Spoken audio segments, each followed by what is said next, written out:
Hello, hello. I am so excited. So excited about this. I've been dying to pull all day. But of course, I had to wait. I'm very tempted to just not wait for more people to show up.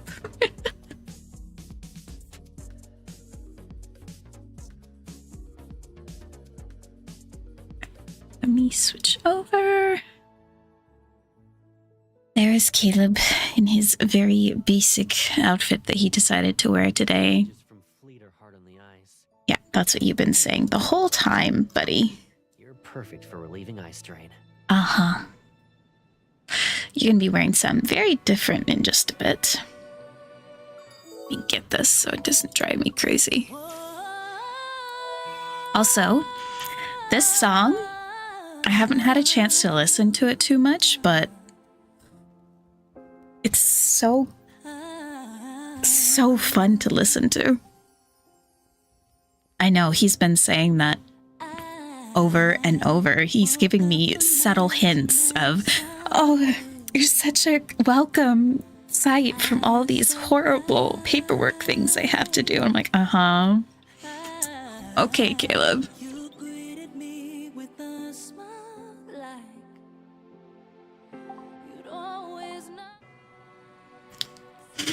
The dichotomy shit. Okay, I'll wait one more minute and then I want to pull. I'm very excited and I cannot wait. I don't even know what song this is. What are we listening to? You called me over. Don't tell me it's because you need me to be your snack dispenser. No. Oh, Edge of Continuum. That's what it is. I see. Okay. It's been a minute. Okay. I'm not looking, but I have my 3 selected. And I have Caleb as my precise wish. Let's see how this goes.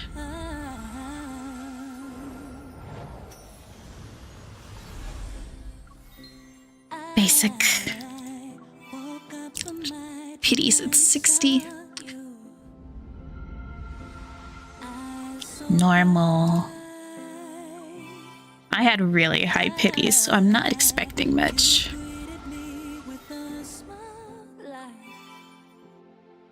Grab the hat. Okay. Normal. You couldn't come. You couldn't come. Ugh. Are you guys gonna take me all the way? That's just sad. Sadness. Oh my god, they are. They totally are. They're gonna be buttholes and make me wait. Yeah. Let's see where they show up here. Is it gonna be super... Oh? Oh?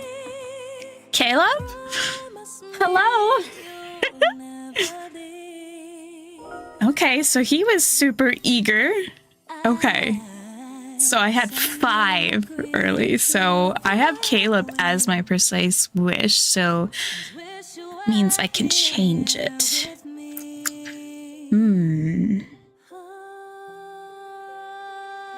I want Silas. Let's go, Silas.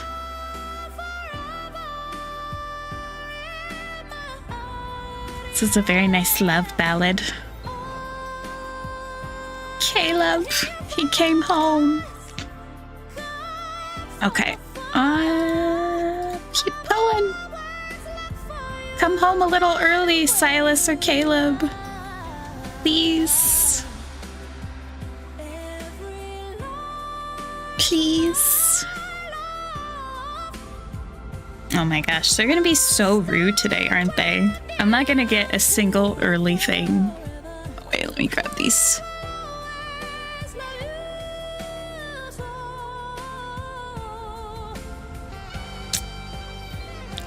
So rude.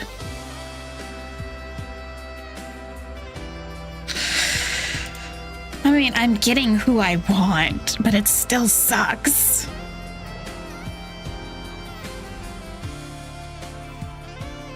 Ugh. Okay, I came home a little early.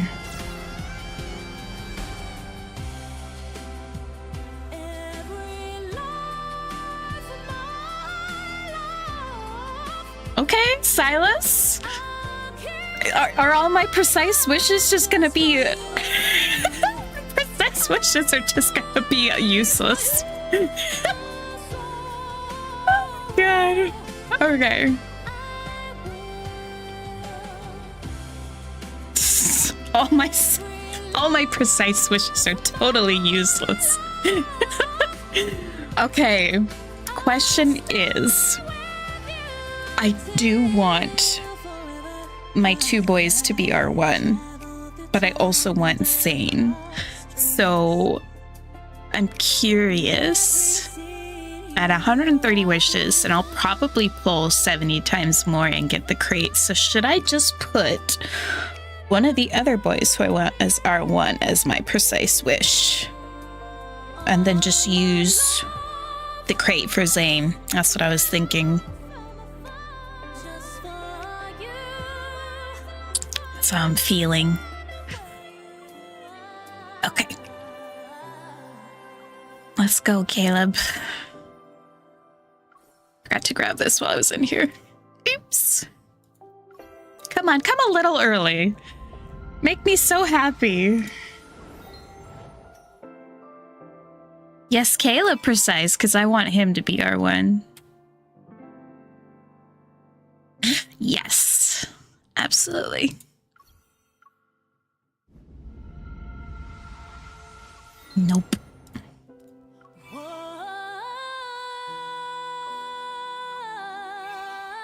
Oops. My chat is slightly delayed.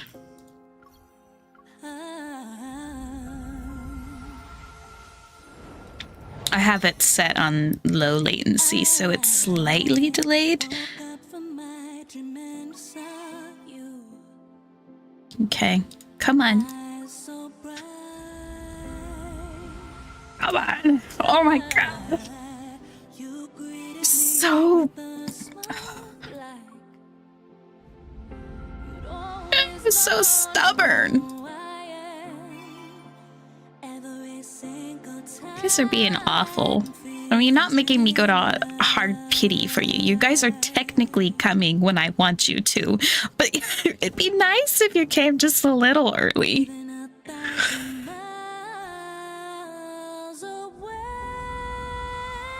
Oh my gosh, look at this. It's 9 pulls.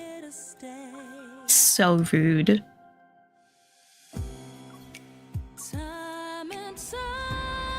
Yeah, come along.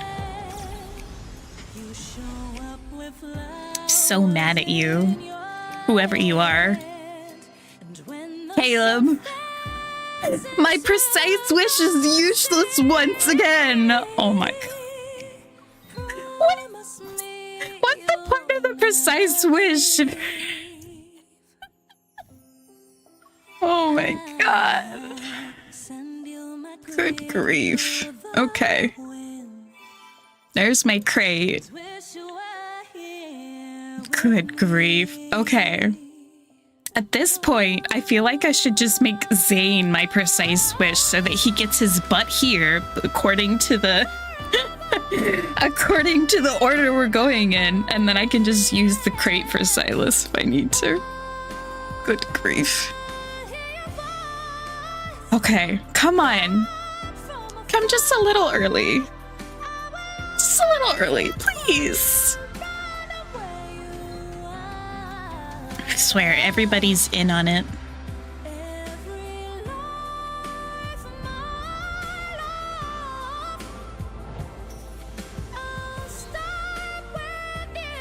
Let's all annoy her today. Let's make her really work for it.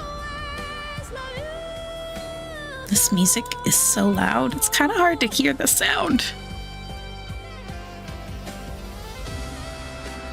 Is that different? I could not hear. No, it was not. Okay. 240.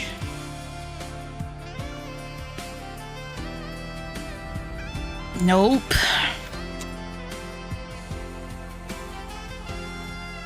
Come on. Just a little earlier. Please? Don't make me pull another 10. Okay. Okay. Who is it?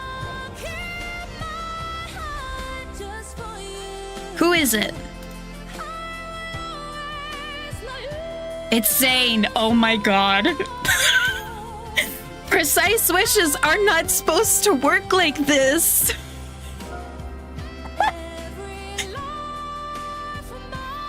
Precise wishes are supposed to make me work for it. Good grief. Okay. Okay. That is too funny. Okay. Okay. I don't think... I think I'm done pulling. I think I got everything I wanted. So let me back out. And let me get Zane and Silas out of the crate real quick. And I'll be right back. So I want to level them up. Okay. Get your butt out here, Silas. Excellent. And I have 4 outfit crates. Don't know what I'm going to do with you. Okay, I know I want Caleb's, obviously. And Silas. And Zane's. I don't know who I'll use the last one on. Okay. Put you back on.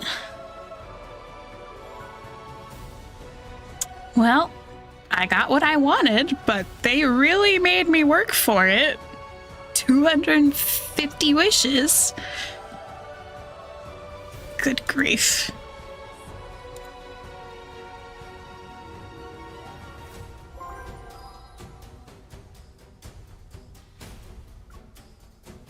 Rank you guys up. Get my... I mean, it was crazy in the way that they just kept giving me whatever my precise wish was, and I hadn't even earned it.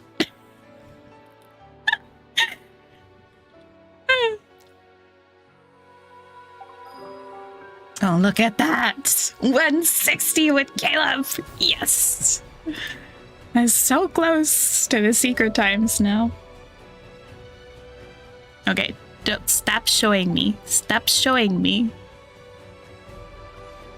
Let me get my... Okay, let me upgrade you real quick. I'm not looking...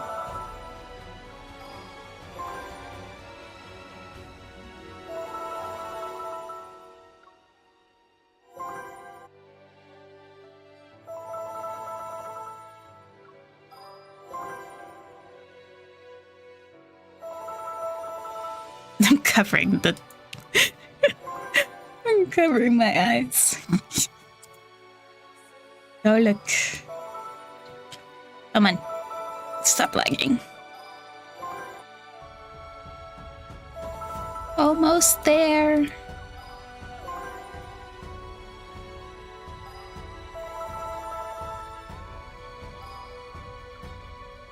There's something very satisfying about being able to just upgrade a card to max right away. And look at that, 161. Haha.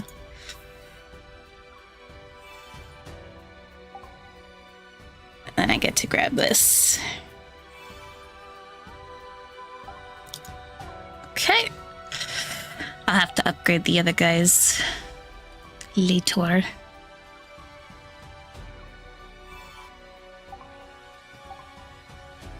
Okay. Oh, I have a call. You said goodnight earlier, but your online status tells a different story. Oops. Caught. Can't sleep? Or do you just really, really like scrolling under the blanket? Mostly because I can't sleep. Sneaking using my hand isn't exciting when you're not here to catch me right-handed. Red-handed. So basically, you're thinking of me. Wonder why you're still awake and looking at my online status for fun. A fancy dinner just ended, and my patrol starts in 24 hours. Did you drink? Yeah, I downed a few glasses. Skyhaven right now. I'd make you honey water. Don't worry. You're gonna need more than a few glasses to get me drunk. Chatting with you is all I need to sober up. I don't need any honey water. Now I don't know what to talk about. That's fine. Put me on speaker and let me listen to what's around you. This man sounds just jealous and curious more than anything. Why are you online? What are you doing? Can I hear what's going on around you?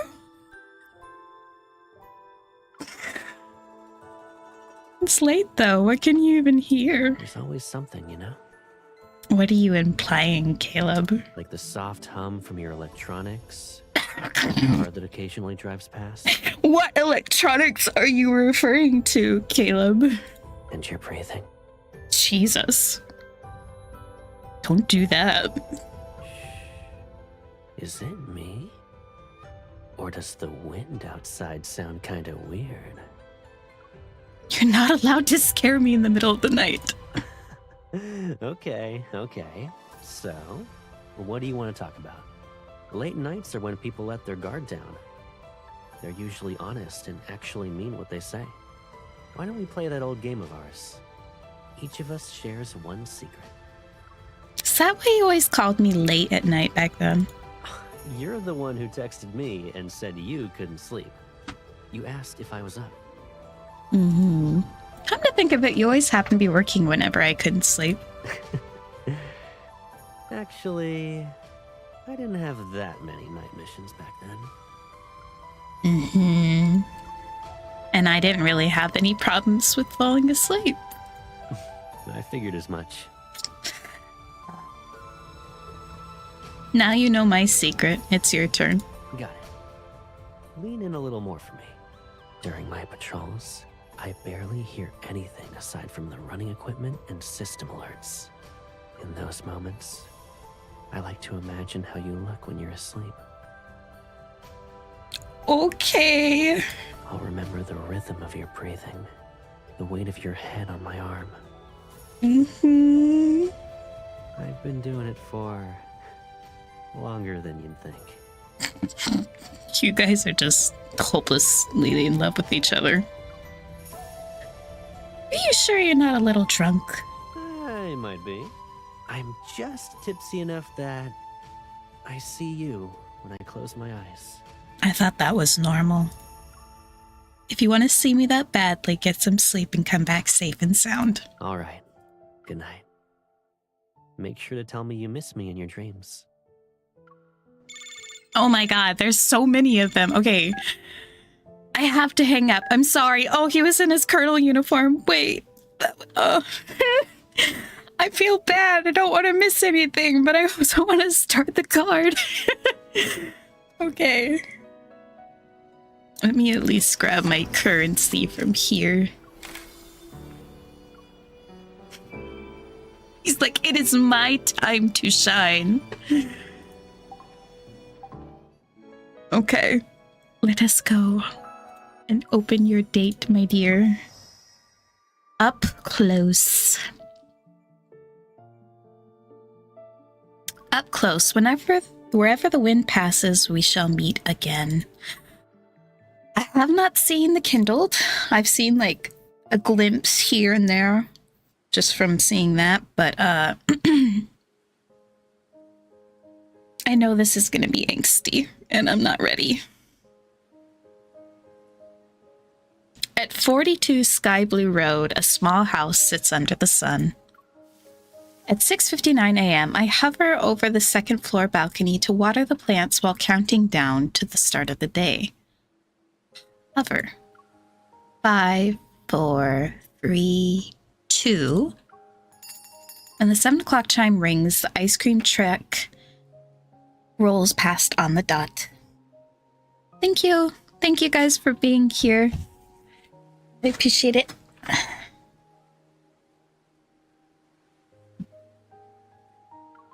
Across the street, a neighbor sets out her folding chair, newspaper, and cat.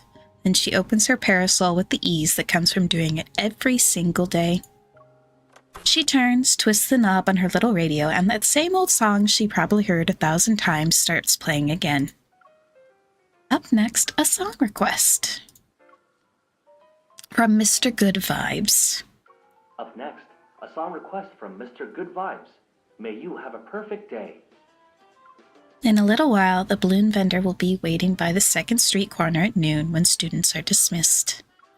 Kids will race out of the school and swarm him. Then the smell of freshly baked bread from the bakery will drift up to this balcony. Even for a movie world, this is ridiculously on the nose. Even fairy tales don't go this overboard with dreamy settings. As if agreeing with me, a loud gurgle rises from below.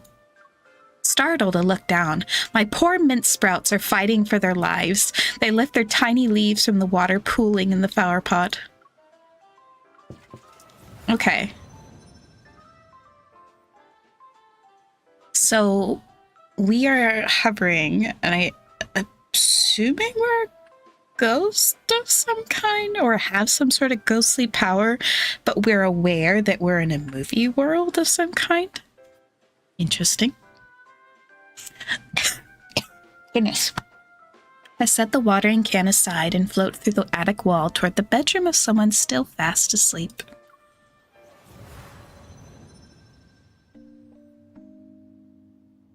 Get another look. Oh dear. What are we doing?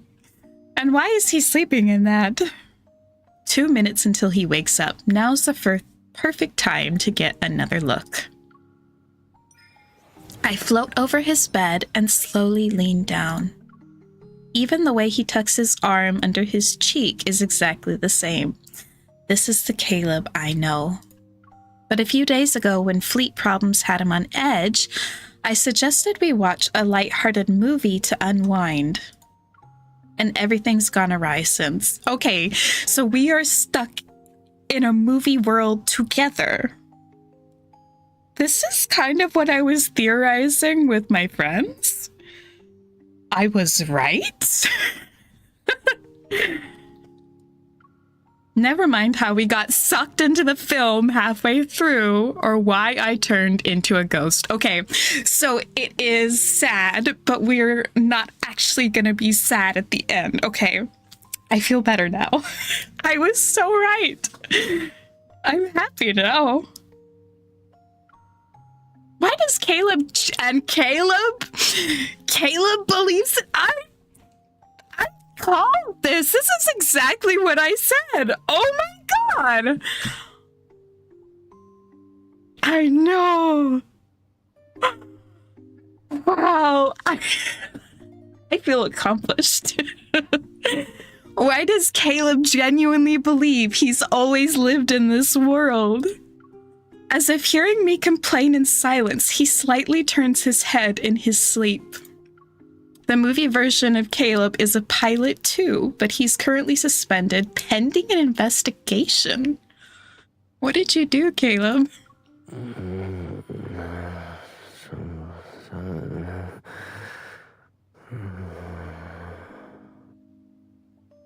That was so cute. What are you mumbling about? I drift down a little closer and almost... Okay, I just phase into him. All right. Not having a physical body makes it hard to judge a safe distance. I start to pull back and suddenly find myself staring into his sleepy eyes. The last traces of grogginess disappear when he sees how the lower half of our bodies are overlapping. Miss Ghost, We've only known each other for 5 days. Maybe we should have some, you know. Okay, this is gonna be interesting though. How does Caleb treat us when he doesn't know us? And we're just some random ghost in his house. This is interesting. We've never gotten to have this dynamic before. I mean, we've had AUs, but they've always had like a past, you know? They were friends or they were brother and sister. I know we actually get to see these kind of interactions. This is interesting. Personal space.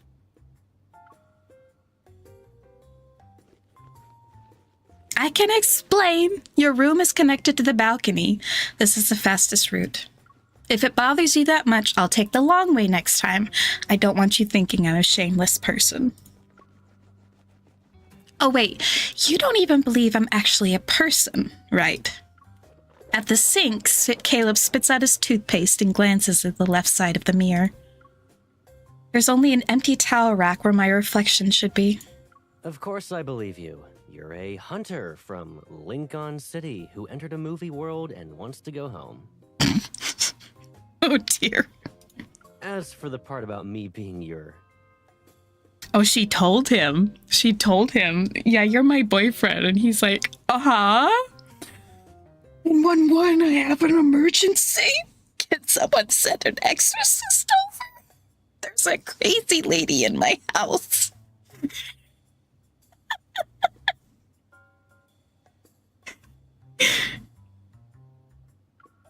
Here we go again. I sigh and float behind him again. My lips are almost touching his ear. You're my Caleb. Oh, okay, girl. You tell him you're mine. How many times do I have to say it? You're my Caleb. We've known each other since childhood. Caleb dries his face, grabs the shirt that's hanging nearby and smooths it out. He's unfazed. And I've told you that I've lived here for over 20 years. I went to school, graduated from college, got a job. Everything was fine until last weekend. Now a ghost girl is floating around and claiming we've known each other since childhood. And that everything I've known is a lie. Wouldn't it be weirder if I just accepted all of that immediately? Not really. You accepted the ghost part surprisingly fast. This is a hilarious concept, and I'm here for it. Because it's still a you, but it's still them, and I adore it. Retorting, I know that Caleb is being the reasonable one here. What we are to each other now and how to go home, those things take time to figure out. Besides, after living with this version of Caleb who thinks everything is fine, I've become a little more selfish. It's nice that we don't have to worry about fleet problems for a while. I know, I was just thinking about that. She might think like, you know, this isn't so bad because I get to see Caleb happy. And without all that pressure on him, that's honestly so hard. Where she just thinks, I want to stay here just so that he can be happy. Stop. It's almost like we're on vacation in a movie world. But then I realized something. If Caleb doesn't remember anything about Lincoln City, you just let a random ghost move into your house? Don't you know what boundaries are? Who says I don't? So you just liked me from the start? When you were going to crawl out of my TV for the first time, I turned it off. I give up. Just go get dressed already. Like she's the Grudge. Let me just crawl out of there. I was about to do that. He turns his head, glancing from me to the bathroom door. He's polite and painfully reasonable. It's not like I haven't seen your body before.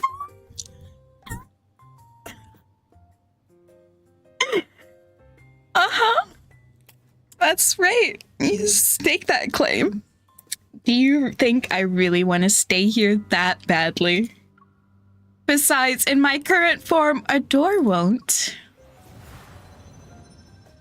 Inside the bathroom, Caleb stands with his arms folded and his eyebrows raised like he's been expecting me. A shirt is still draped over his arms, and his pajamas remain untouched. He hasn't even started changing. Girl, he knows you already. How are you an open book to him after 5 days of knowing you? Caleb just is Caleb, no matter what world he's in. I'm guessing my bathroom is part of the quickest shortcut, too? I back away before he can say something else that won't let me respond with a retort. I bet you could walk through a security checkpoint without setting it off. I haven't tried that, but probably. I can just float around it. So, slipping into a high-security courthouse's archives will be a piece of cake for you, right? What did you do, Caleb? What kind of stuff? Very true. Very true. That is a true comment. What did you cue, Caleb, though?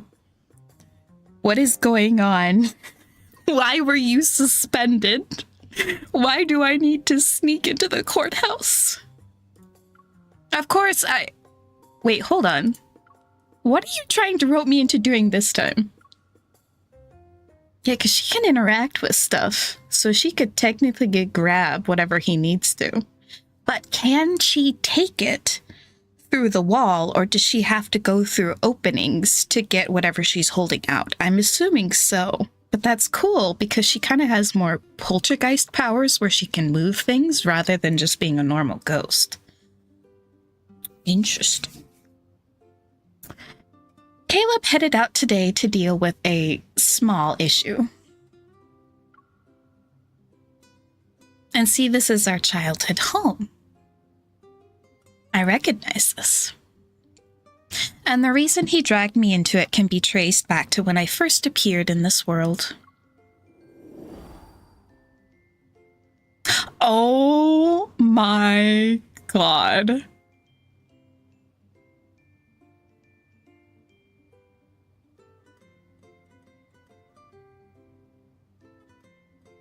They really put him in that outfit for this.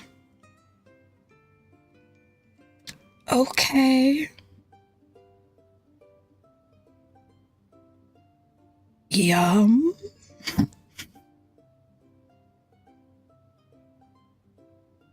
I just can't get the sight of his nipple out of my eyes. Okay. After crawling out of Caleb's TV like the Grudge, I went through confusion, panic, denial, and eventually just accepted the madness. Trying to explain how we entered a movie world halfway through sounded more like rambling than an actual explanation. Fortunately, he was sharp enough to understand the important bits. Let me get this straight. You need to go home and take me with you? Oh, good God, he looks so good at that. That's the plan. But even if you're telling the truth, that Lincoln City doesn't sound so amazing. It just has more advanced technology.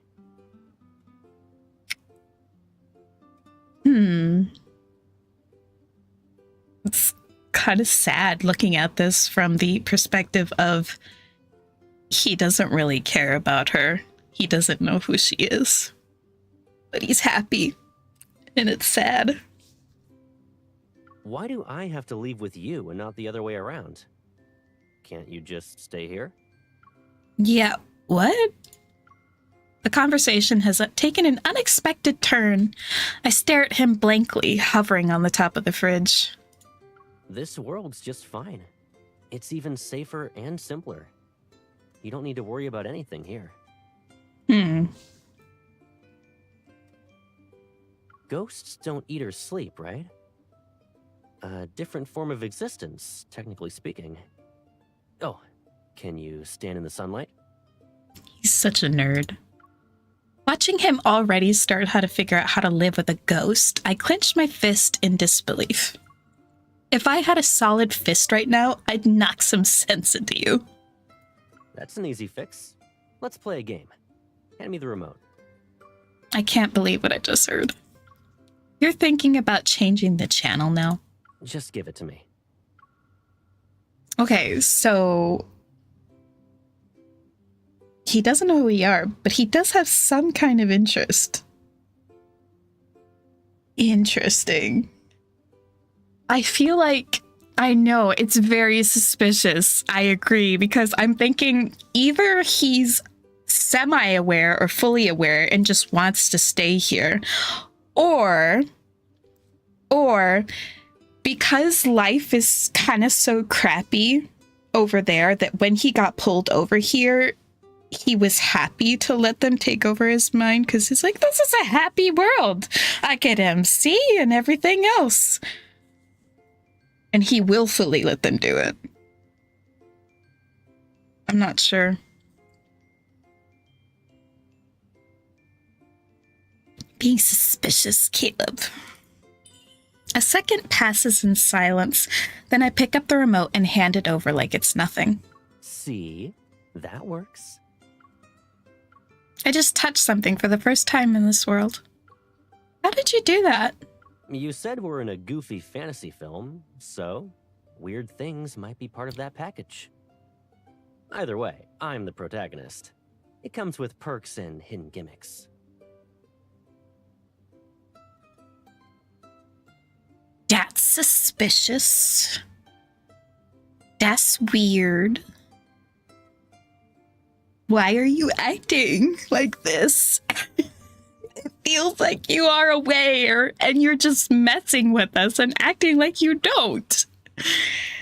And being like, oh, you can't see me in the bathroom. You should leave. And then snickering behind your hand whenever we leave. Because you enjoy teasing us. Oh my god. If he's truly aware this whole time, I'm gonna punch him. Like, why would you make me? How many times do I have to repeat that you're not a movie character? Caleb only shrugs and changes the channel to one playing a classic movie. Over the next few days, Caleb kept tossing me small favors. I open bread packages, get DVDs from the top shelf. Oh, I will punch him. Don't you worry about that. Mess with the planner, the watering can. Somehow the list of things I can touch keeps growing. But I still couldn't touch Caleb. Nah, pack it up. We're leaving. Nah. Caleb said the fastest way to blend into another world is to form a close connection with someone who lives in it. But getting the newspaper for him and watering the plants doesn't exactly build any close connection. He's just using you as a live-in maid service. Ooh. Ooh. I get to see him in his new outfit, and he's looking good.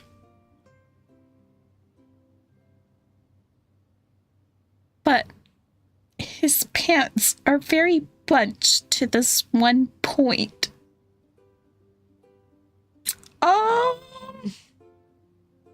Like very, very bunched to that specific point. Okay.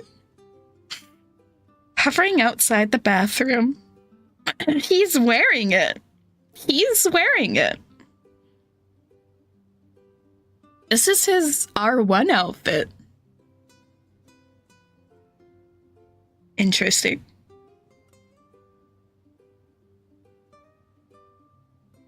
That's fun that they're throwing the R1 outfits into the cards too. They did this with Caleb Smith. I'm mulling it over when the doorknob turns. Caleb steps out in a fresh shirt and looks at me. Let's go. I'll be counting on you today. This man is using you. Right, I need to do something that matters.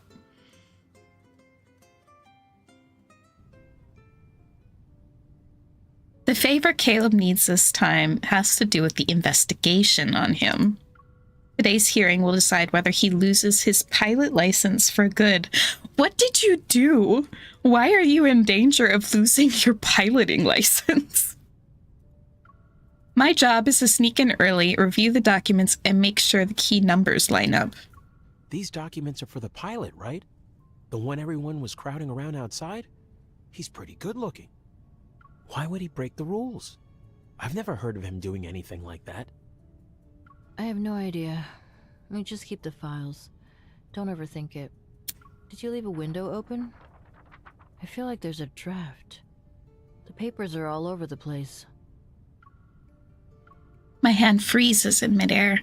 Guilty, I glance around and confirm that neither archivist can see me. The fluttering pages settle neatly on the last one, Caleb's flight log. It's just as I thought. This doesn't match what Caleb remembers. I memorize the suspicious entries, close the file, and pass through the archives wall. So, he didn't do anything, but somebody's setting him up.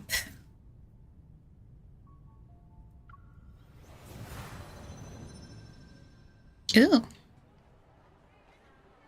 During the hearing, Caleb challenges those entries. His arguments are strong enough that the panel has no choice but to temporarily halt the session. When it ends, I float to the entrance and wait for him. From a distance, I spot his fluffy hair emerging from the crowd. Its tips have taken on the sunlight's golden hue. This girl is so thirsty for her man that she's just spouting poetic in her mind because that's all she can do, because she can't touch him. And they are such a touchy-feely couple. She is touch-starved, and she's like waxing poetic. His fluffy hair that gleams in the sunlight. She is taking whatever she can get at this point, and I get it. A few guys walk beside him. One gives him a congratulatory shoulder tap. When you recited those numbers calmly, some people looked like they saw a ghost. Guess Lady Luck's on your side.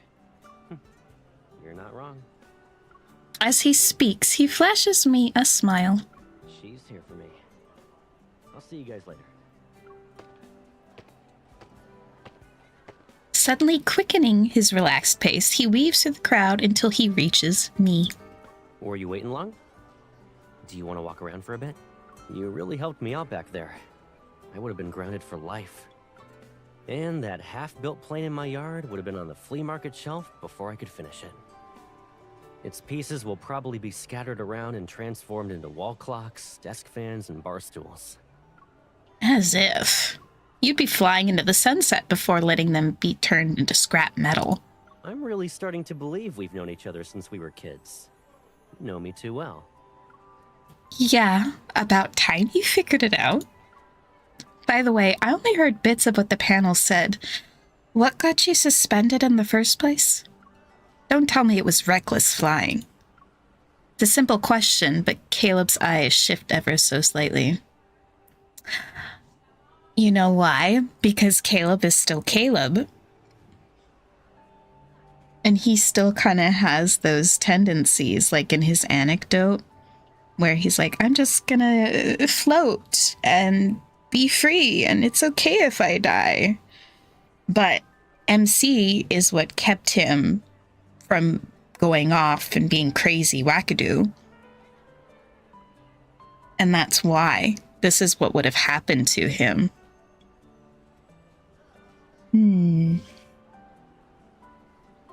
Yes, he is that way. Absolutely. MC is definitely a big anchor for him. So you get to see what he's like when he doesn't have MC. Not exactly. I spotted something unusual on my last mission, so I flew over to check it out.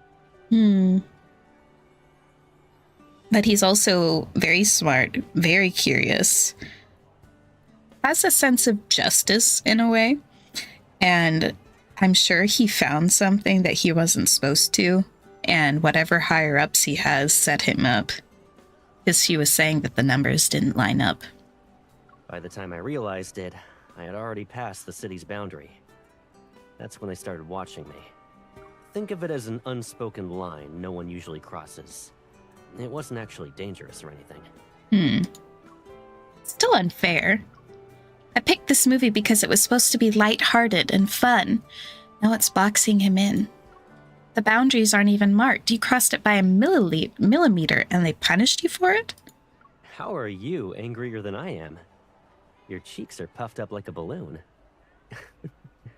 He laughs, then pokes my cheek. And then he pauses. Can you touch me? Only to poke me again. Okay. Okay, you can stop now, or this balloon's gonna burst at any time. Wait. Shocked, I grab his finger. Poke, poke. My hand travels from his arm, shoulder, and cheek. Caleb, I can touch you. Caleb stops for a moment, then he rests his hand toward mine. He raises his hand towards mine as it rests on his cheek. He takes my hand and gently guides me back down until I'm standing on solid ground. See? You really did something big for me today. And there's your proof. So, is it helping him through the protagonist's story that makes her more and more corporeal? And then once she helps him finish whatever his character is supposed to do or finish out is when she gets taken back to the real world? It's kind of the vibes I'm picking up. Might just be helping Caleb in general, but that would make sense. Is that so? Doesn't that mean you should thank me properly? I was thinking the same thing.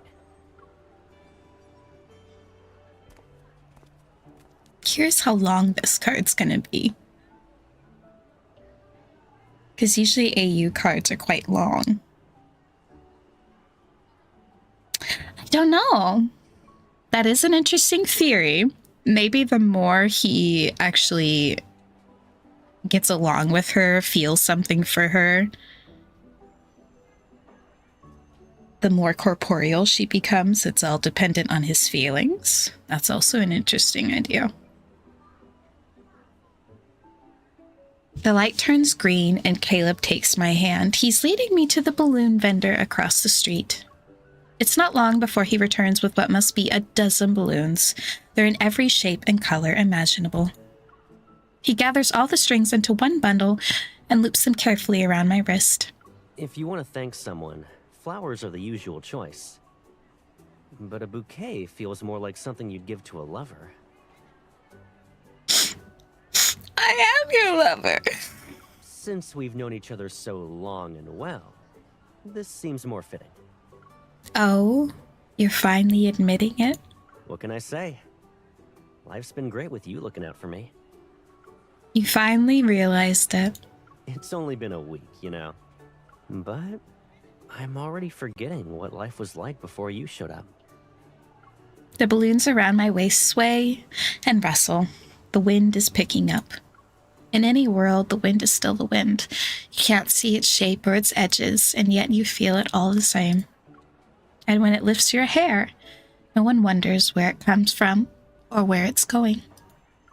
I think my relationship with Caleb is just like that. So, this is what we were in Lincoln City? You could say that, more or less. Then I'll have to relearn how to handle this from scratch. I'm a little rusty, though. You need to cut me some slack.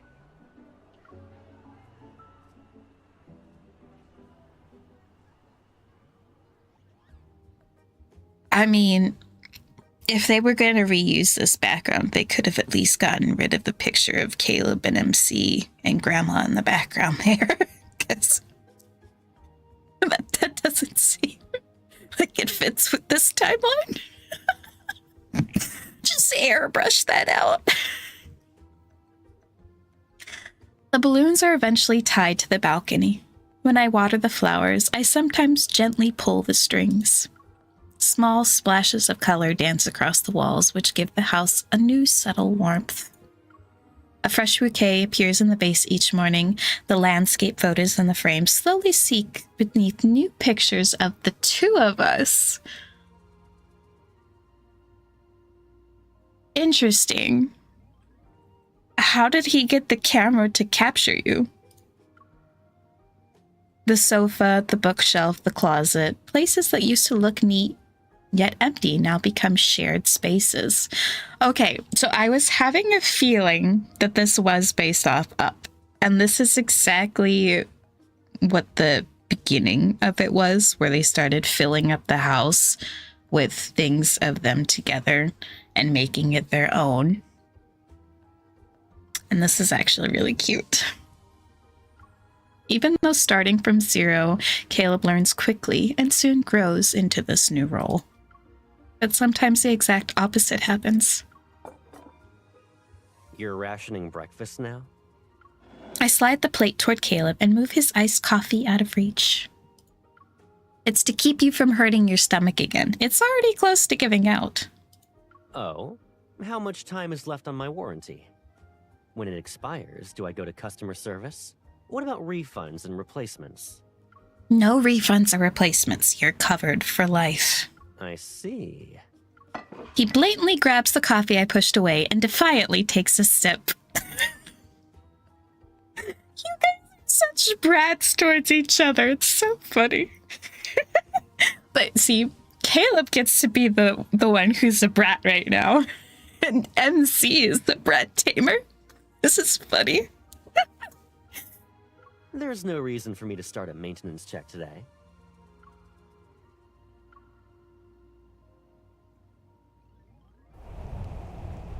The wind is so strong and your hands are freezing. I know, it's so funny. Oh, I'm enjoying this. Maybe we should go home and grab a coat. Caleb keeps walking against the wind, his coat sash fluttering before me. He turns and gives me a puzzled expression. You remind me of a saying. Sometimes you feel cold because someone says you are. He probably doesn't know that he said almost the exact same words to me not long ago. In any world, Caleb has the same set of twisted logic. I just remembered one too. When someone's being stubborn, a couple punches to the head usually fix it. MC's so violent in this one. She's so done with him. Just like, stop being the brat. I'm the brat in this relationship. You're not allowed to be like this. Is that so? Too bad you can't float above me and smack my head anymore. No, but my hands are cold and I can stick them up your shirt and make you squeal and actually make you realize it's cold. Thanks for the reminder. I latch onto Caleb's arm and pivot us toward the house before he can protest. I might have forgotten to tell you, I'm a deep space hunter and a pretty strong one. What?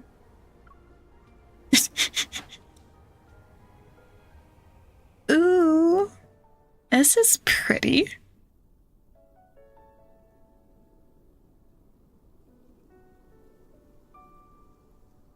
Okay, but this just reminds me of the loft in the Catch-22 one, but nicer. A bigger display cabinet has someone appeared in the living room. Framed photos now cover the walls of the house and spill into the study and bedroom. On the balcony, the mint is thriving. It's lush, stubborn, and refuses to die. Summer is so loud and lively that I can almost believe it might last forever. Okay, but what's their relationship if they're like filling the house with pictures of them together? And if she's corporeal, what's his reasoning in letting her stay? Just falling in love with her all over again, which is cute. It's raining early in the morning. We decided to stay in. Caleb is curled up on the sofa. He's reviewing flight routes and scribbling symbols along the margins of the documents. Bored out of my mind, I lean against him and watch TV. The windows have fogged over, so I draw a circle on the glass. What's that supposed to be? A sun? Close. A sunny apple. I give it a face, add the stem, and sketch its signature pose where its hands are on its hips. It looks sulky. Call it a gloomy apple instead. Does it hate rainy days? I'm afraid it's going to be grumpy very often. It rains here every Monday. His gaze lingers on the small apple, but he seems to be looking through the glass at the same time. Yeah. After the rain stops, tomorrow will be the same as every other day. Mrs. Bohr comes out and sits in the sun at 7, and Mr. Enda, the balloon vendor, always sells 5 balloons a day. No matter when you turn on the radio, the first song is always, "May you have a perfect day." You noticed all of that? You think I don't pay attention to my surroundings? Come on.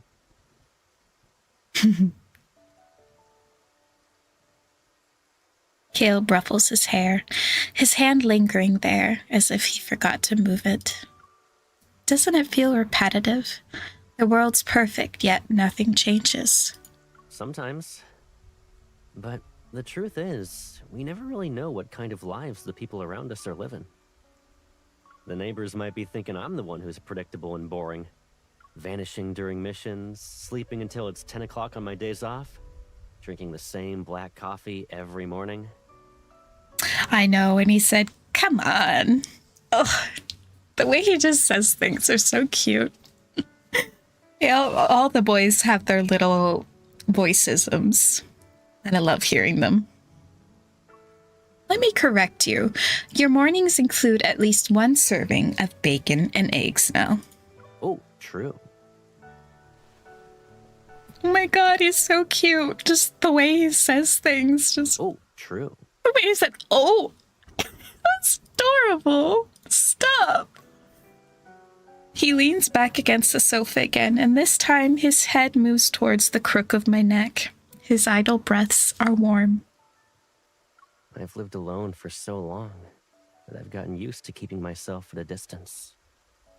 Stop! Him falling in love with her all over again is so stinking cute. I love it. He gets to be on the other side of the spectrum this time. It's like a role reversal. She's the one. She kind of kept the fact that they were boyfriend and girlfriend and in love to herself. And he gets to fall in love with her just like she got to fall in love with him, despite him being the one before holding all the feelings and the cards. So it's kind of fun to see the role reversal for them. Even the brat and brat tamer part of it, role reversed. It's fun. A little space between me and the world. It felt safer that way. I agree. I grab a cushion and gently smack his chest with it. So move over. You're squishing me. Nah, you wedged yourself in my one-seater. Is my lap comfier than the chair? This man. You're such a meanie. You won't even let me sit here for a bit. Before you used to. I tilt my head toward him out of habit, only to see him turn away with an uneasy expression. Stop! Why did you move away? I'm trying to protect my nose. In case you get mad and headbutt me later. No. So, this before you mentioned. Did we also have to fight over one chair back in Lincoln? No. Yep. Sometimes we even had to share a bed. I clearly see the shock in his expression this time. I'm a guy. Why would I share a bed with you? Is this really how childhood friends get along in Lincoln? No, baby doll. No. There's a lot she's not telling you. Like that time we crashed on an island and were stranded. And didn't call for help because we wanted the time to ourselves. Well, storms freaked me out when I was a kid. You'd help calm me down.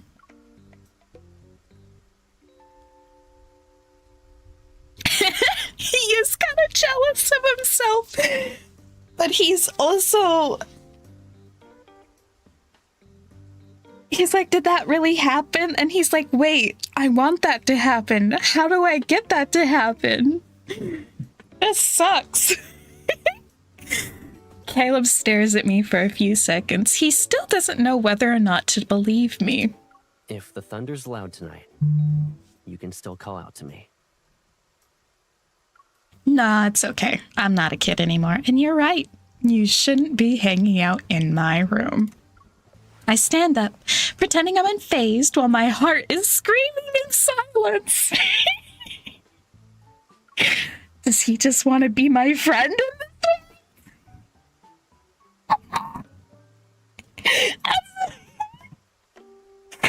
Okay, I am MC, and MC is me. She's like unfazed, but inside she's like, ah.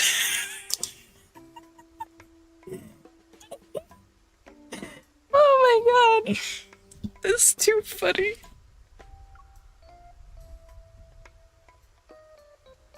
Two weeks later. Ever since that rainy day, that question has been bugging me. You know, this does give her a chance to see how Caleb would fall in love with her, even if he didn't have a close connection with her before. Because I think he is falling in love with her, just the way he treats her, takes so many pictures, but he just doesn't know how because he's never been in a relationship before. But I think this is actually good for MC in a way, to see that, hey, it's not because Caleb and I were shoved together all the time when we were kids because we went through what we went through that we trauma bonded and we're just together now and we love each other. This shows her that Caleb, when put in a normal life, is still gonna fall in love with her. And that's really cool and a very unique experience that she gets to go through. This world stays perfect by never changing. Changes are seen as risks and dangers. Everything moves smoothly and predictably here, as if life is on autopilot. Before all of this, it never even crossed my mind that what if Caleb actually prefers our current relationship? See, she's thinking about it. She's like, what if Caleb only loves me because of everything that happened? What if Caleb doesn't love me for me? Oh, she's thinking about it. It's kind of sad, but he loves you. He does. You can just tell. But we're way past the point of just being friends. Even if he wants that, I don't. So, MC, today we get put into the place of Caleb in Homecoming Wings, and he's like, I endured day after day, always holding back. And MC goes, no, Caleb, you'll always be important to me. But you don't need me? Now MC is Caleb, and MC is pinning Caleb to the couch and saying, I endure day after day. I don't want to just be friends. Oh my goodness. This is hilarious. I actually really love this concept. Anyway, I'll get an answer out of him one way or another today. Your toast is gonna become a fossil in 5 minutes. It'll be Monday again tomorrow. You're still watering the plants? I come to my senses and pull the watering can away before the liquid spills over. Mint needs water every day. Plus it's summer, remember? Is that why you turned my flower pot into a bathtub? I've got just one last pot to go. As I lift my hand again, the watering can slips out of my grip. It dumps water all over the floor. Thanks for jinxing it, Caleb. Now the balcony is a bathtub. I bend down to pick it up, but my fingers pass through the handle. They're transparent again. Oh no. So it is connected to her connection with him? What? My heart sinks. I try touching the shears, the planter. My hands phase through each one. It feels like the thin threads that tied me to this world finally snapped this morning. Is this world pushing me out because I wanted change? Caleb went through this too. He barely crossed a line and almost lost his pilot's license forever. But if he figured out how to connect to this world, then maybe he knows what to do. Find Caleb. Ooh! He just is wearing all the outfits today. Look at all the good outfits he's wearing. I turn around and see Caleb standing there with a breakfast tray. Judging by his expression, it's obvious he saw my desperate attempt. Turn that frown upside down. You're fine. Eat first. Let me worry about everything else. Now that sounds like Caleb. Over the next few days, Caleb throws himself into trying every method he can think of, anything that might let me touch objects again. But the more he tries, the more obvious my connection to this world is fading. Caleb peels off another sticky note and places it on the fridge. It lists a few new ideas he thought of last night. Beside it are more than a dozen similar notes. Each one is crossed out. At this rate, we'll run out of space on the fridge. Then we can get a bigger one. I can stock up on the food you like. CMC. It's still Caleb. I peel off a sticky note. I can't hold back anymore. Caleb, we never truly belonged to this world. We were always going to leave eventually. My connection to it is disappearing. Maybe we'll be going home soon. Caleb pauses, his hand resting on the fridge door. He pulls back the pin and spids it between his fingers. His expression remains calm. You haven't talked about Lincoln for a while now. Oh, a pet name. What was I like there? Question is abrupt, and I can only give a vague response. Well, a summary won't do you justice. You're complicated, and people probably have different opinions about you. You have too many secrets. I can't say I really understand what you really want or the life you wish to have. I thought we were close in Lincoln. I still have more to say. And you've been keeping your distance from me lately, haven't you? We can't even sit together on the sofa. Anyway, no matter what kind of life you've lived or what choices you've made, you're still Caleb, the most important person to me. Without thinking, I fold the note into a small paper plane and send it gliding toward Caleb. I've also been wondering, do you really want us to just live together like this? Like we're close, but we never cross any boundaries? Caleb smiles, but doesn't answer. Instead, he picks up the paper plane and unfolds it. You can unfold a sheet of paper, but the creases always stay. If I follow them and use a bit of imagination, I can figure out what it used to be. I don't have the memories of folding it, but I can understand the feeling of holding it. Oh!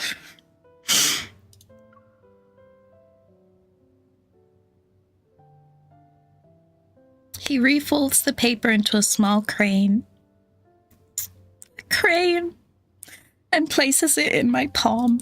So of course I can feel it. Everything I once felt when I was by your side.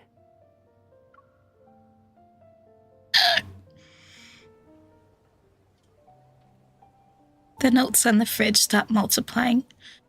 Life seems to return to its usual rhythm. Soon after the second hearing ends, the chairperson announces that Caleb is reinstated, and it's effective immediately. As the others stand to applaud, Caleb pushes his chair back and walks out without waiting. Wow.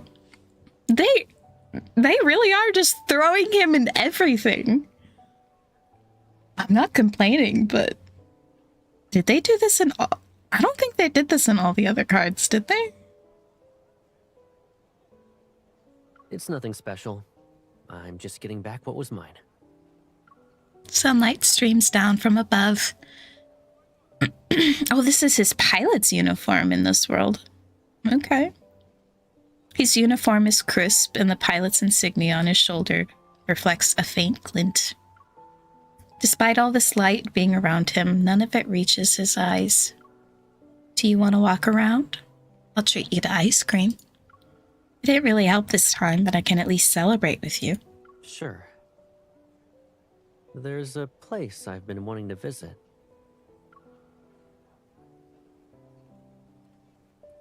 I can fly you there myself now. Caleb reaches for my hand like he always does, but this time our palms begin to overlap. He pauses before slightly relaxing his grip. Let's get going. Here's to a perfect day. This is sad. Like, he doesn't have the memories. He doesn't even know if what I'm saying is true, but he loves us. And so he's just trying to have as much time with us as he possibly can, not knowing if he'll ever see us again or what we're saying is true.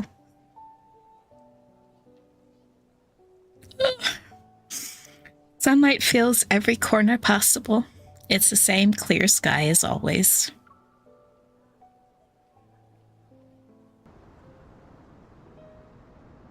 Following the route Caleb marked earlier, we fly south in a plane he modified himself. For some reason, he brought the DV camera from home. It has all the photos we've taken recently. The city's outline disappears below us, and it's replaced by drifting clouds and a wide expanse of blossoms. I've never seen a sea of flowers that huge. It's beautiful. But if you look closely, the colors are all arranged in the same way. It feels like we're flying through the movie's flower field asset library. Maybe no one expected someone to fly out this far. It saves them the trouble of adding details. Our laughter mixes with the wind blowing outside the window. When the plane's fuel is about to be depleted, I see the flicker at the place where the mountains meet the sky. It looks like a few frames were removed from a continuous film reel, which left a small gap. Caleb, over there. Yeah, that's the boundary I wanted to check out last time. Ah. I think we'll be in the Lincoln City you keep mentioning once we cross it. What makes you say that? You saw that flicker, right? I've seen that flickering pattern more than once. Mm-hmm. Places near the boundary are where they appear the most. Caleb turns his head and looks at me with a serious expression. I saw the same flickering on you when we first met. Interesting. That's why I said I believed you came from another world. Interesting. I'm surprised, but then more questions follow. If you knew about all of this, then why didn't you tell me? You never asked. Really? If he had told me sooner, we might have returned to Lincoln on the first day. My feelings become complicated. Seconds passed, and I can't resist punching his thigh. You're unbelievable. Alrighty. The exit you're looking for is up ahead. Honey, it's not that you never asked. It's just that he didn't want to tell you, because he doesn't want to lose you.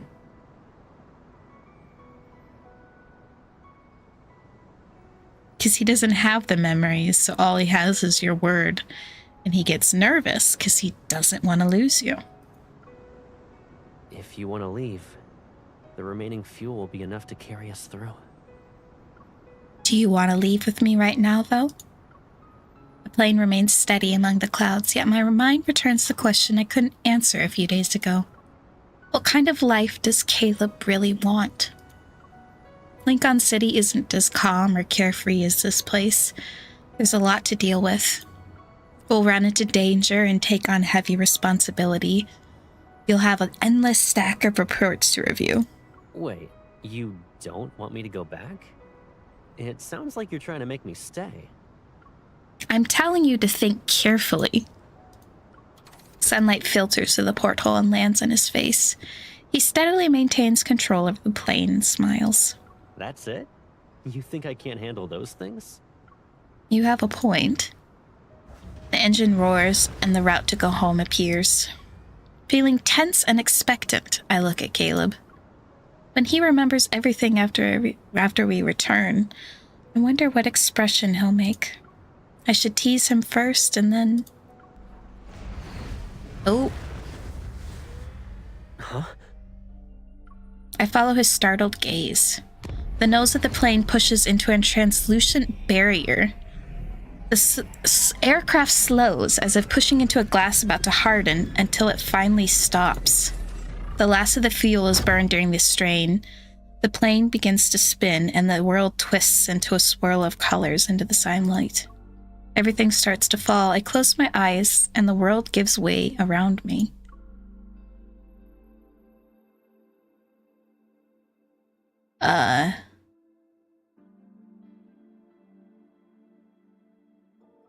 How did we get out of that, though? That was just like, oh yeah, they're in a plane crash, and after returning from those flower fields, what? You can't just say that they crashed and then don't say anything else about it? Caleb takes me to several other places he marked as boundaries. An abandoned airport runway, a lighthouse at the end of the coast, the top of a Ferris wheel. They share similar traits. The light wavers slightly at one spot like a reflection on a thin sheet of glass. I don't know, maybe it is movie magic, like everybody's okay. But that's strange. We try getting closer to that spot, but even the widest gap among them is only large enough for me to pass through alone. The Ferris wheel completes another rotation. I press my hand against the cabin window and more light passes through my palm. Do you want to record something before you completely disappear? No. I don't like that. Like a documentary? Will it be called The Perfect Day for Caleb and Riley? It doesn't need to be perfect. He turns to the side and takes out the DV camera from his bag. The silver casing is bright and clean. I thought it broke when we crashed in the sea of flowers. Okay, so they did crash. It came back with the plane wreckage. There was wreckage. Assembling something this old was. They did have a big plane wreck. Goodness. I visited 6 or 7 shops for the lens alone, but I got it to work. He lines the lens and the light slowly gathers inside the frame. I want to have more records of you. This is making me really sad because this feels very personal to a life situation of my mom and everything that happened before she passed to cancer and all the records we wanted to have of her. I don't like this.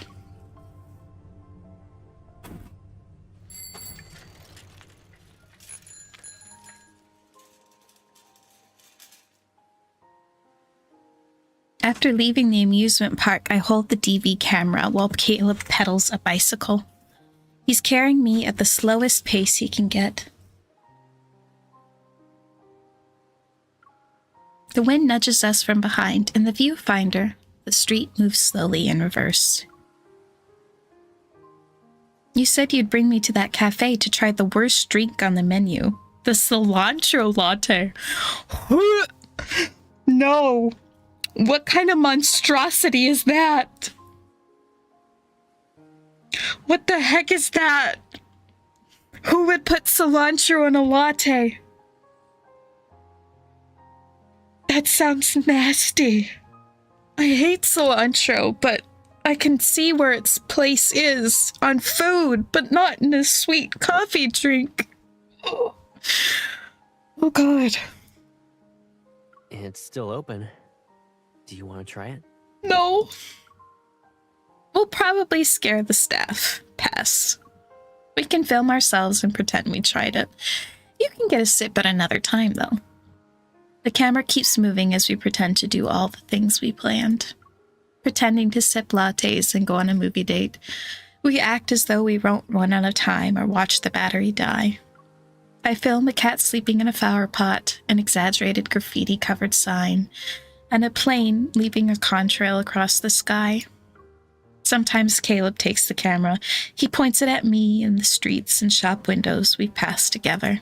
Now that I'm looking at them, I guess I never really knew these streets, even though they were always next to me. There are still so many corners I have yet to explore. And boundaries I haven't recorded. One day, I'll figure out a way through one of them and find you.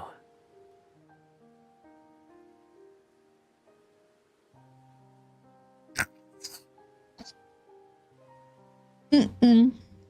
Mm-mm.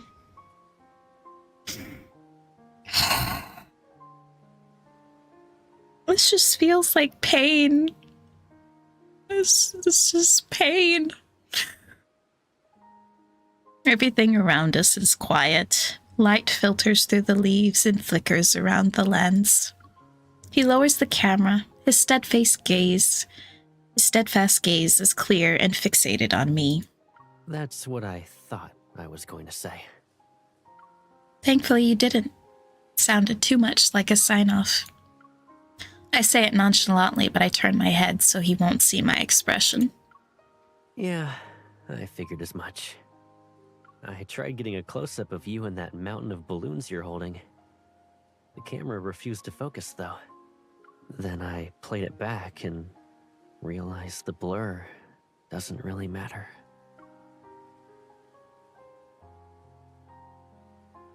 He turns the camera around to show me the blurry clips he recorded.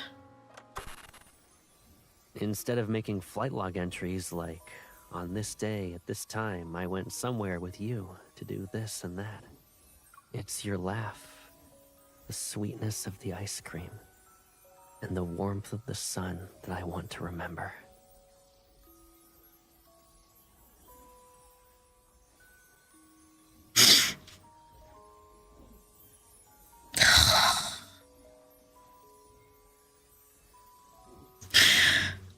I don't like this. I don't.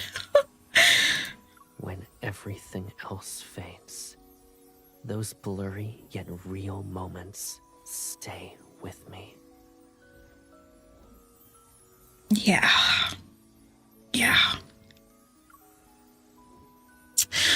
The footage freezes on a black screen. The sounds in the background become clearer. Is that the wind? Yeah. As long as the air moves, the wind is there. Wind has no shape and no boundaries, so it can go wherever it wants. Do you hear it?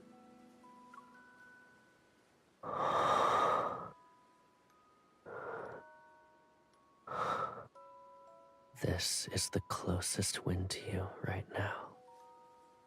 And it's saying,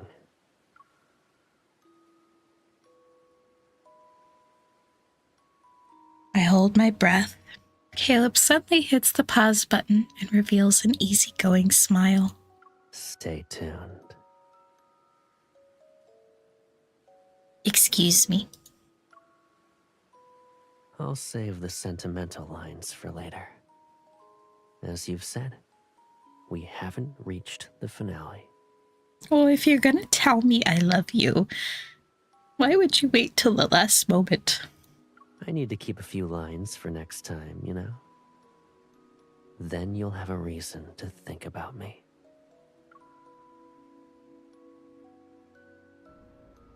Ugh.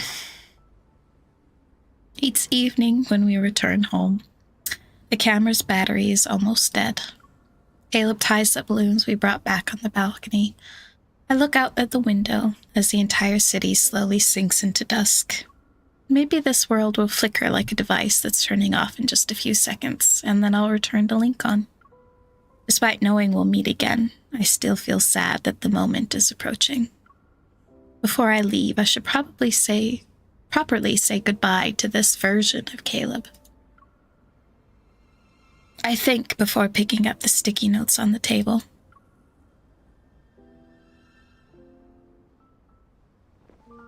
Oh dear.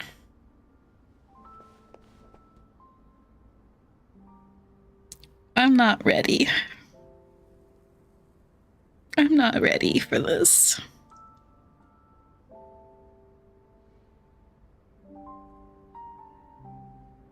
Okay, let's go.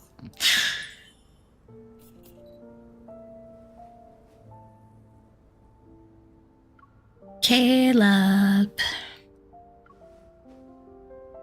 Yeah? Ugh, look at that. You look so pretty.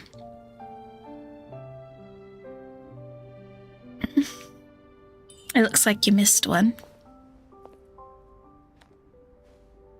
So that's what you were hiding from me. You look so cute. And I'm not ready for the angst. I know that's coming. Okay. Get ready to be moved to tears.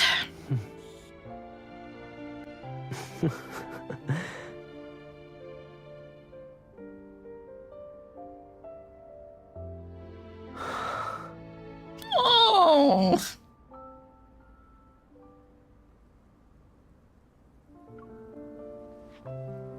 Zero tears. Do I get a prize for that?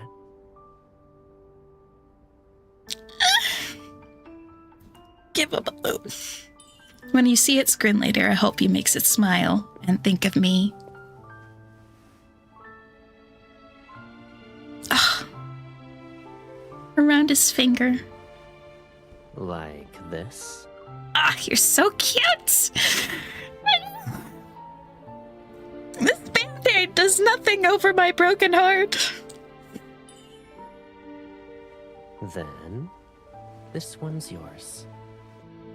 Let it hold your hand for me until I find you again.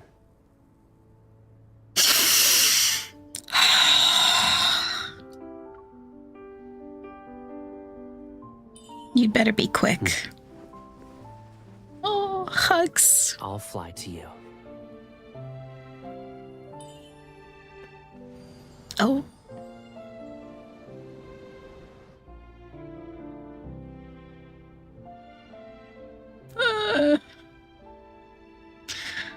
Oh, no. Call for him.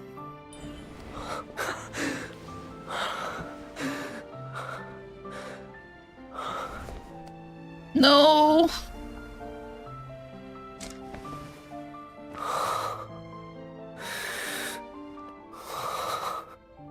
Why would you do that, Caleb?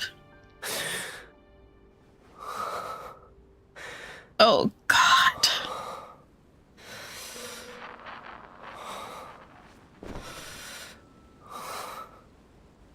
Why wouldn't you say anything?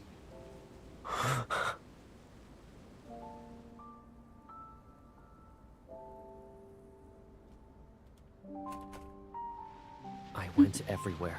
I had to find the boundary that leads me to her. But I never succeeded.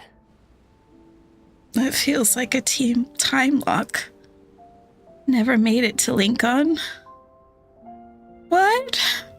And I could never touch him again. What? Did this world even exist before you came to me? So she's just there with him the whole time. Do I still exist in your world? And am I still by your side 1 year later? Oh. Let it hold your hand for me until I find you again. So she's still there. Can't let him go on like this.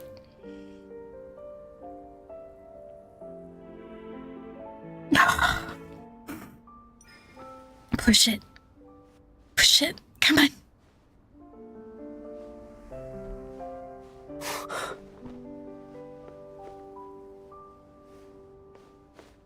Is that you?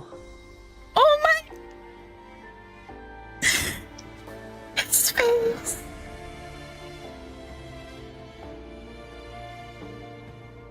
And the theme. Caleb's sad theme.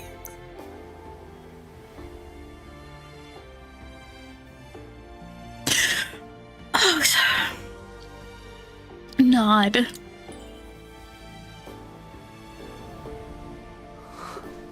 You've been here with me all along.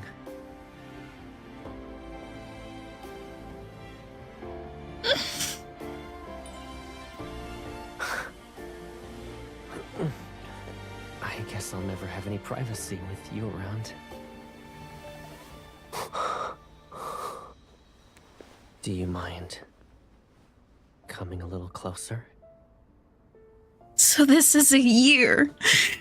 A year. He's just been sad and depressed and looking for me frantically. Of course not.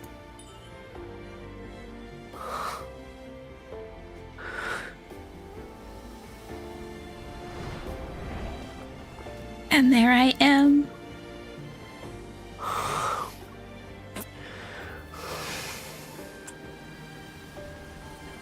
Ooh. This looks so magical, though.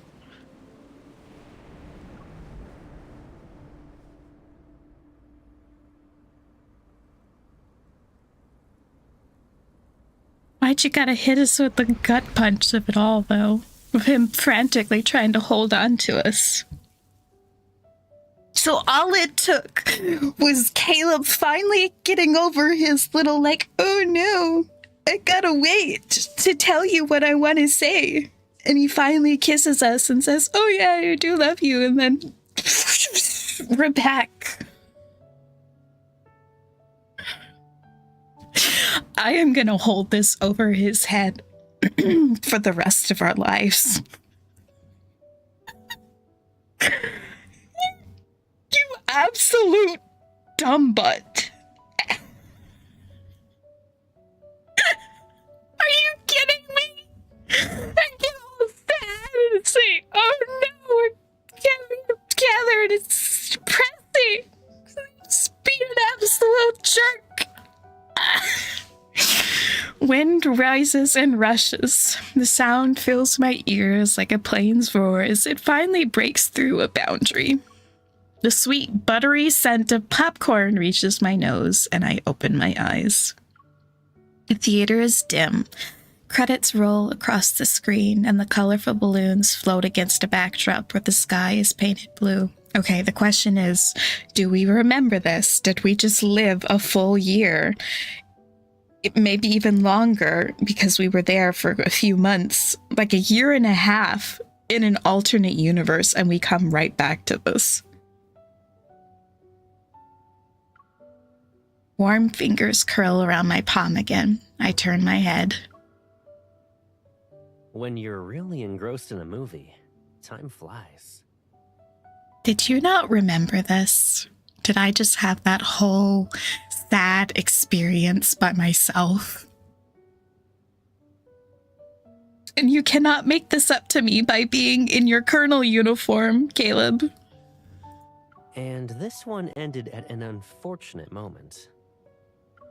If a certain leading actor hadn't kept a few things to himself, the finale would have aired on day one. That is right. You tell him. You tell him, girl. Because, oh my God. Are you kidding me? Well, since the movie picked the two of us, maybe it won't let us go until we finish the last scene. I am going to hold this over your head and bring it up at every moment when you start to make some sort of fuss about something. Caleb points to his face. He wears the same smile he had on the day when we first met in this film. Call it the intuition of a seasoned protagonist. Whatever. So, did we reach the perfect ending? Of course not.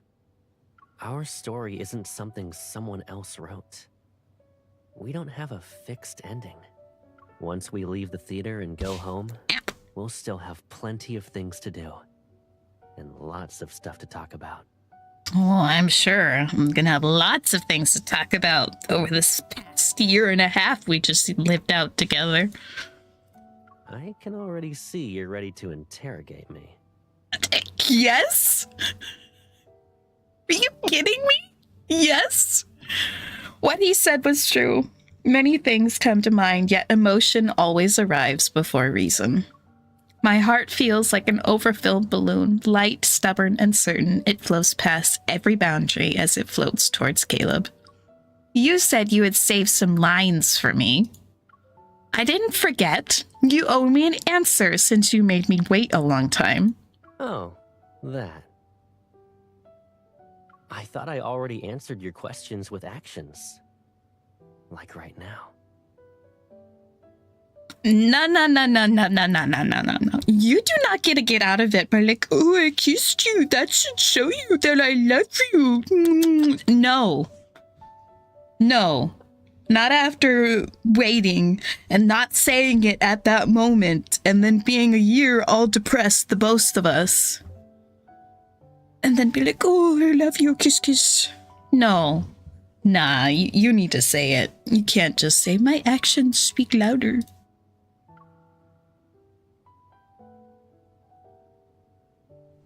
He leans in and a firm, warm embrace envelops me. Miss Ghost, can I pick up where we left off with that kiss? I don't know. Do you actually think you can kiss a ghost? If I believe she's real, then yes. And I know she's always there with me. Our adventure never ends. The last balloon drifts out of sight. The silence settles, leaving only the wind and its echo. I close my eyes. Because of him, the world unfolded again, like an adventure just beginning.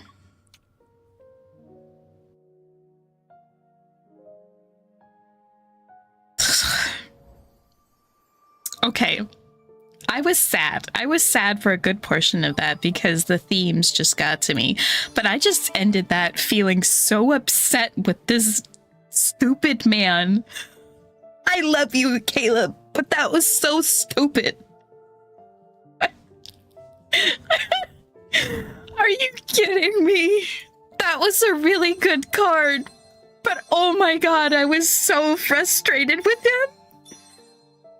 I'm emotionally drained and exhausted, putting me through this ringer of just depression and angst. And oh, this is the time we've got, and we gotta make the best of it. And oh, I'm going to remember the warmth of your skin and your smell and your laughter. And it could have been all avoided if this man wasn't the most dramatic man of, no, I've got to make this thing cinematic, baby. It's got to be at the big finale, and I'll tell you everything you want to know.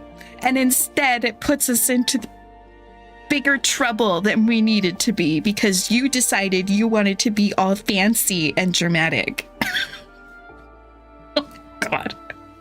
I love you, Caleb, but honestly, you are such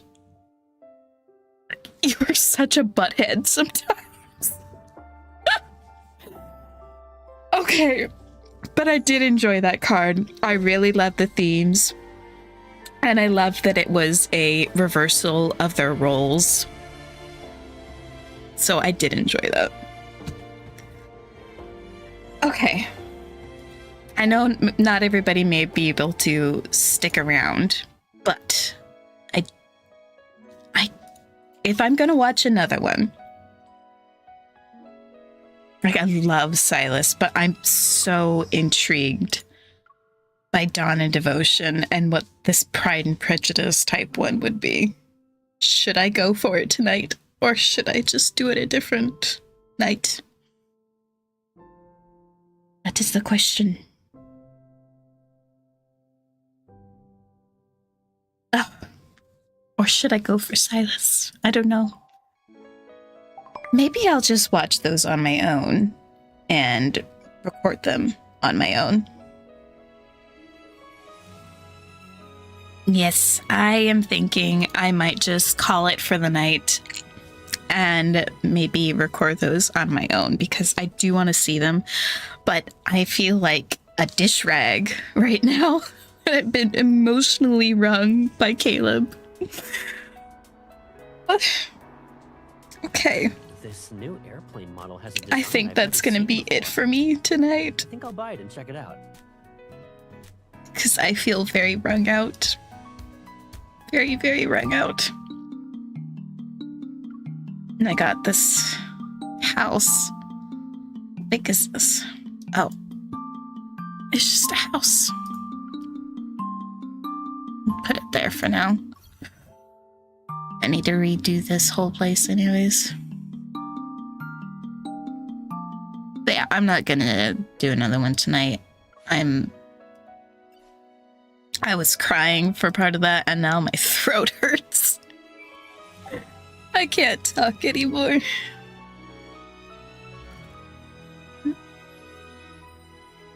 Want to get off. Thank you guys though for being here while I went through that very emotionally draining experience. I appreciate it. And look out for me reacting to Silas and Zane's card in the next coming days, because I will definitely do that. So thank you guys so much for watching, and I will see you all another time. Bye, everybody. All these messages from Fleet are hard on the eye.